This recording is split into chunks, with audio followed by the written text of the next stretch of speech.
Seorang pria bernama Muhrijal, 36, nekat membakar rumah mertuanya dan merembet menghanguskan 33 rumah di Jalan Laia, Kelurahan Gadong, Kecamatan Bontoala, Makassar, Sulawesi Selatan. Peristiwa yang terjadi pada Senin, 28 Oktober 2024, subuh itu dipicu gegara masalah perselingkuhan. Rijal cemburu dengan sang istri yang dikabarkan selingkuh dengan pria lain, ditambah lagi tak bisa menemui anaknya yang sakit di rumah mertua. Ia sengaja membakar sampah di rumah mertuanya lalu meninggalkan api yang berkobar sehingga rumah tersebut terbakar.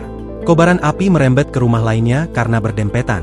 Untuk sementara, pengakuan yang bersangkutan dari terduga pelaku ini mengaku sendiri.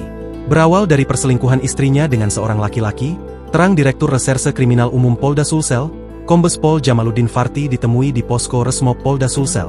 Rijal ditangkap tim Resmob Polda Sulsel yang dipimpin Kompol Beni Pornika saat berada di rumahnya Selasa, 29 Oktober 2024, dini hari. Perselingkuhan itu, lanjut Jamal, menyeruak saat pelaku Muhrijal pisah ranjang selama 3 pekan terakhir. Dia berusaha datang ke rumahnya pada malam, kejadian di rumah mertuanya dan dia akan menemui anaknya. Katanya sedang sakit, ujar Jamal. Namun, upayanya menemui sang anak di malam hari itu, tidak terwujud setelah menunggu di luar rumah. Setelah itu, yang bersangkutan pulang lagi ke rumahnya, kemudian jam 3 pagi datang lagi ke situ mau ketemu lagi, ungkap Jamal. Namun, lagi-lagi, Rijal mengaku tidak dapat menemui anaknya yang dikabarkan sakit di dalam rumah sang mertua. Rijal, lanjut Jamal, pun mencari ide untuk memancing pria yang diduga selingkuhan istrinya itu, agar keluar rumah. Ia lalu membakar sampah yang ada di dekat tangga kayu rumah sang mertua. Dia berusaha memancing si laki-laki ini kemudian membakar sampah di luar.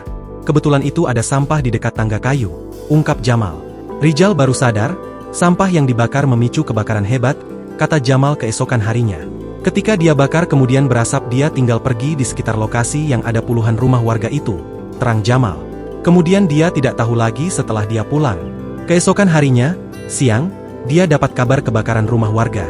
Sambungnya, untuk mempertanggungjawabkan perbuatannya, Rijal kini diserahkan ke Polsek Bontoala untuk proses hukum lebih lanjut. Akibat kejadian ini sebanyak 211 jiwa kehilangan tempat tinggal. Kepala Kelurahan Gadong, Andi Muhammad Nizar mengungkapkan 33 unit rumah ludes terbakar dan terdampak.